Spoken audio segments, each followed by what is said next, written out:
আসসালামু আলাইকুম বন্ধুরা, আশা রাখি আমরা সবাই ভালো আছি, সুস্থ আছি এবং সম্পূর্ণ নিরাপদে আছি। কাছে দূরে এবং দেশে প্রবাসে যে যেখান থেকে এই ছোট্ট ভিডিওটি দেখছেন, আপনাদের সবাইকে অনেক অনেক অভিনন্দন এবং শুভেচ্ছা। আমি একেবারে সন্ধ্যার প্রাক্কাল এই সময়ে আমি ছোট্ট একটা গাছের ভিডিও আপনাদেরকে শেয়ার করার চেষ্টা করছি। এটা হচ্ছে আমাদের ছাদ বাগানের বিশেষ একটি সদস্য।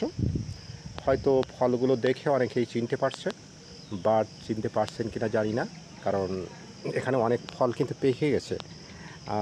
অনেকেই মনে করছেন যে এটা তো কালো জাম, যেটাকে আমরা জাম, কালো জাম, বাট এটা কালো জাম না।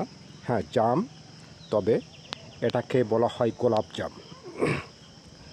হ্যাঁ, দেখে বুঝতে পারছেন। দেখেন এখানে এই যে সাদা ফলগুলো, এই যেমন এই ফলগুলো কিন্তু পেকে গেছে। এই যে আমি হাতে ধরছি, এই ফলগুলো কিন্তু পেকে গেছে, এটাও পেকে গেছে। বাট কালো জাম পাকলে কালো হয়, আর এটা পাকলে কিছুটা সাদা মতো, একটা ক্রিম কালারের মতো হয়। এবং এই গাছের পাশে যখন আমি হাঁটছি বা এই ভিডিওটি করছি, এই গাছের ফলগুলো থেকে বা গাছটি থেকে অত্যন্ত একটি সুঘ্রাণ পাওয়া যাচ্ছে, পুরো গোলাপের মতো ঘ্রাণ পাওয়া যাচ্ছে। এটাই হচ্ছে গোলাপ জাম। দেখতে পাচ্ছেন প্রচুর ফল হয়েছে এখানে। উপর থেকে কিন্তু অনেক ফল নামায়ে নেওয়া হয়েছে, যার জন্য এখন ওইভাবে দেখানো যাচ্ছে না। দেখেন আসলে আলোর পরিমাণ কম, যার জন্য এরকম। দেখেন কিভাবে আসছে ফলগুলো, মাশাআল্লাহ।